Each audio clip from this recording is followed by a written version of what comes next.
The night my sister humiliated me. Everything sparkled. The chandeliers, the wine glasses, even her fake smile. It was supposed to be a family dinner. Her words, not mine. We were at times La Vera *, one of those places where the menus don't have prices and the waiters speak in whispers. I'd come straight from work, still smelling faintly of espresso and printer ink, but I'd told myself it didn't matter. Tonight wasn't about appearances. It was about belonging. Mom sat at the head of the table, wearing pearls like armor. Dad checked his phone between courses. My sister, Isabel the golden one, twirled a champagne flute in her manicured hand. The air smelled of truffle oil and tension. I tried to blend in, smiling when they laughed about things I didn't understand. Then Isabel turned to me, her voice sugary sweet. "So, Sarah," she said, dragging out my name like she'd just learned it. "What's it like? You know, being adopted? Do you ever feel like you times fit an asterisk?" The table went silent. Forks hovered mid-air. I laughed softly, trying to deflect. "I guess I've never really thought about it like that." She smirked. "Well, Mom says we should treat you like one of us. And I try, really. But sometimes it just feels..." She paused, watching everyone lean closer. "Off, like you're here out of pity." I froze. Even the candles seemed to flicker lower. Mom didn't say a word. Dad kept scrolling. Isabel leaned back, eyes glinting. "Anyway," she added, "you could always find another table if this feels awkward. We don't want you to feel out of place." A few people laughed, nervous, forced.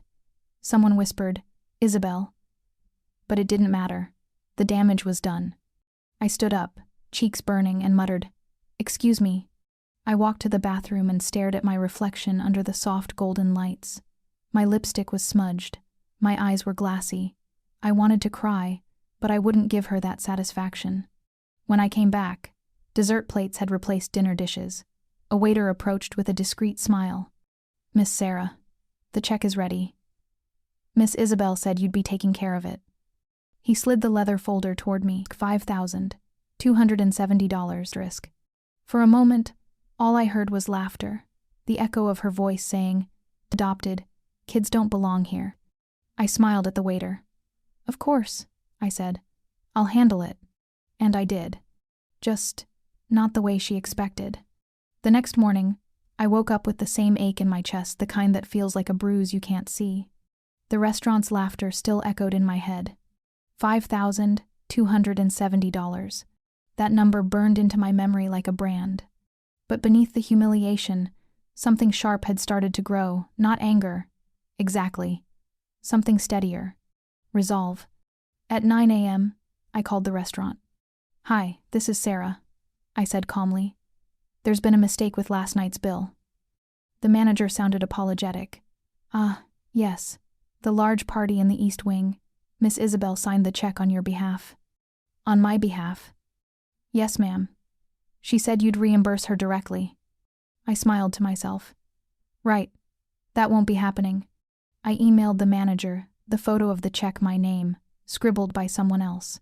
By noon, the charge had been reversed. Isabel didn't know it yet, but her little performance had just bought her a fraud report and a frozen card. It wasn't revenge. Not really. It was balance. Mom called that evening. "Sweetheart, Isabel mentioned you caused a scene at dinner." I laughed, a quiet, bitter sound. "She told you I was the problem?"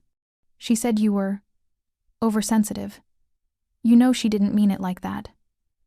"I think she meant it exactly like that." There was silence. Then, the line went dead. The next few months were lonely, but they were mine. I moved into a small apartment above a bookstore and picked up shifts wherever I could. I wrote at night short essays, freelance pieces, anything that paid. Every time I felt the sting of that dinner, I'd write another paragraph. By winter, one of my essays, "The Price of Belonging," was published in a small online magazine. By spring, it went viral.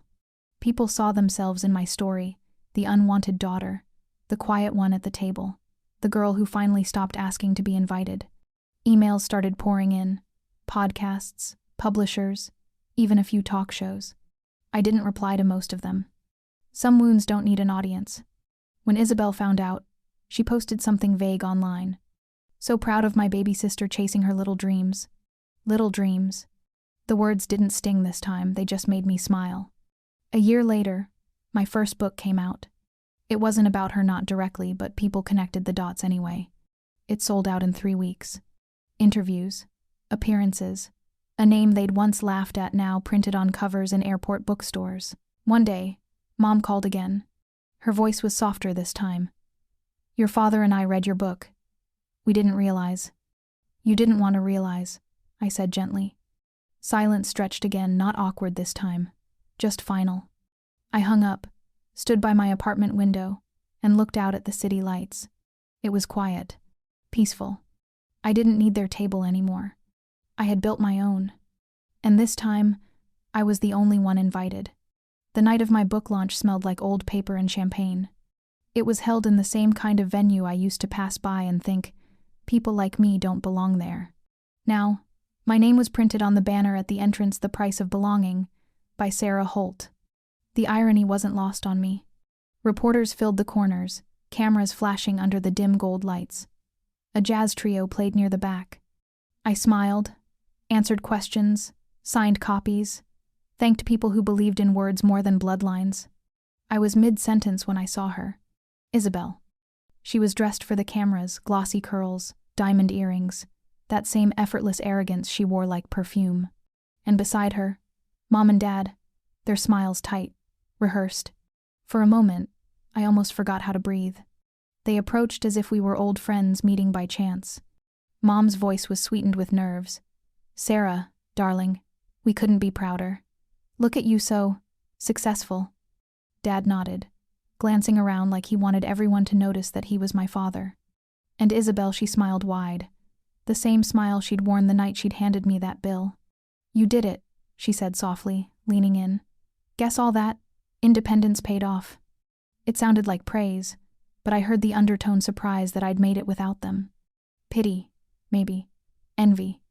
I closed my pen, handed the book I'd just signed to a waiting reader, and turned to them fully.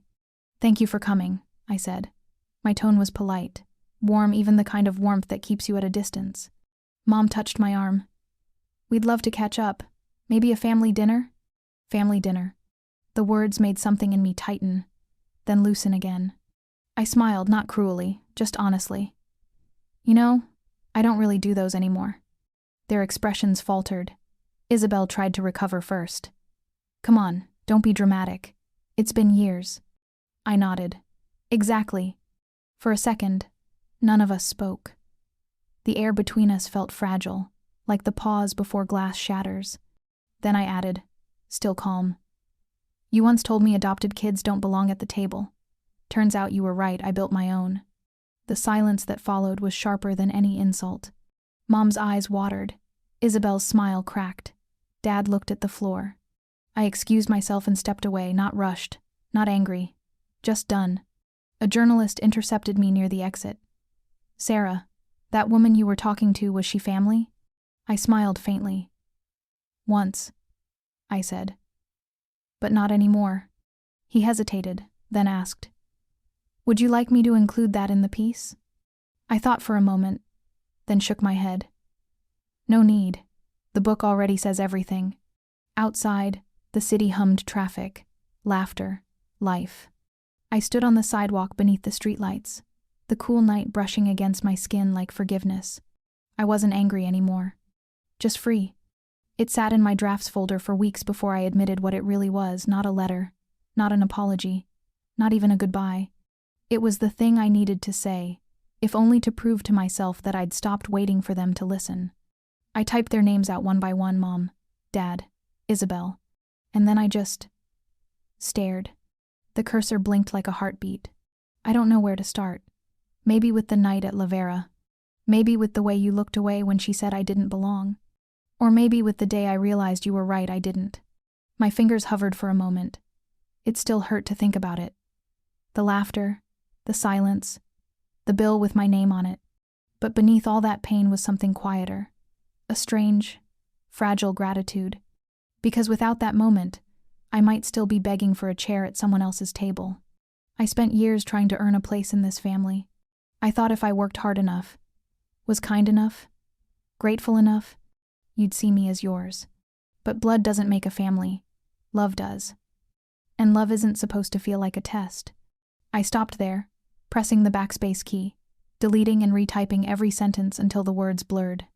It wasn't anger I felt anymore. It was grief, the kind that doesn't scream, the kind that sits quietly beside you while you write. You don't owe me anything now.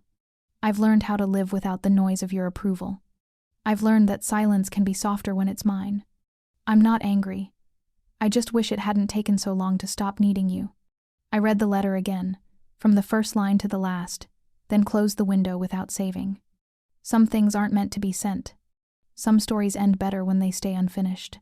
Outside, spring was returning to the city buds, pushing through cracks in the sidewalks, the air smelling faintly of rain and hope. I slipped my phone into my bag, grabbed my notebook, and stepped into the evening. For the first time in years, I didn't feel like I was walking away from something. I was walking toward something. The ache was still there, it probably always would be. But it was softer now, almost like a reminder of how far I'd come. And somewhere in the distance, beneath the noise of traffic and laughter, I could almost hear my younger self whispering, "You made it." The first thing I noticed was the sound. Laughter, clinking glasses, the hum of voices that felt soft instead of sharp. No crystal chandeliers, no designer gowns, no cameras flashing. Just people who actually wanted to be there. My table. It wasn't fancy, an old oak slab I'd rescued from a thrift store, scratches and all, but every mark told a story. The first coffee spill when I was editing my book. The dent from when my friend Mia dropped her keys and swore she'd buy me a new one. The candle wax that refused to come off no matter how hard I tried. Around it sat the people who'd found me when my own family lost me. Mia, who'd proofread my drafts for pizza and kindness. Evan, my editor, who'd believed in my voice before I did. 2 students from the community workshop I'd started, both of them laughing too loudly. And me, at the head of the table, not because I wanted to lead, but because someone had to hold the space together. Dinner was simple. Pasta, cheap wine, a cake someone had tried to frost in a hurry. It was perfect. Mia raised her glass. "To Sarah," she said, smiling. "To the woman who taught us you can build your own table when no one saves you a seat." Everyone clinked their glasses. The sound was warm, round, and complete. I felt the ache rise up again, familiar, but softer now, like an echo from another life. For a moment, I saw that night at La Vera in my mind. The glittering chandeliers, the polite cruelty, the bill with my name on it. It didn't hurt anymore. It just existed. A memory, not a wound. When the laughter died down, I looked at the faces around me and realized this was the first family dinner that felt like home. No performance, no silence to swallow, just belonging, the kind you build, not the kind you beg for. Outside, the city lights blinked against the window. Someone turned on music low enough to feel, not to fill the room. And for the first time in years, I wasn't waiting to be invited anywhere. I belonged. Later that night, after everyone left, I stood alone in the quiet apartment. Empty plates, half-drunk glasses, the faint scent of garlic and laughter still hanging in the air. I ran my hand over the table's rough surface and smiled. This table wasn't expensive. It wasn't perfect. But it was mine. And for the first time, that was enough.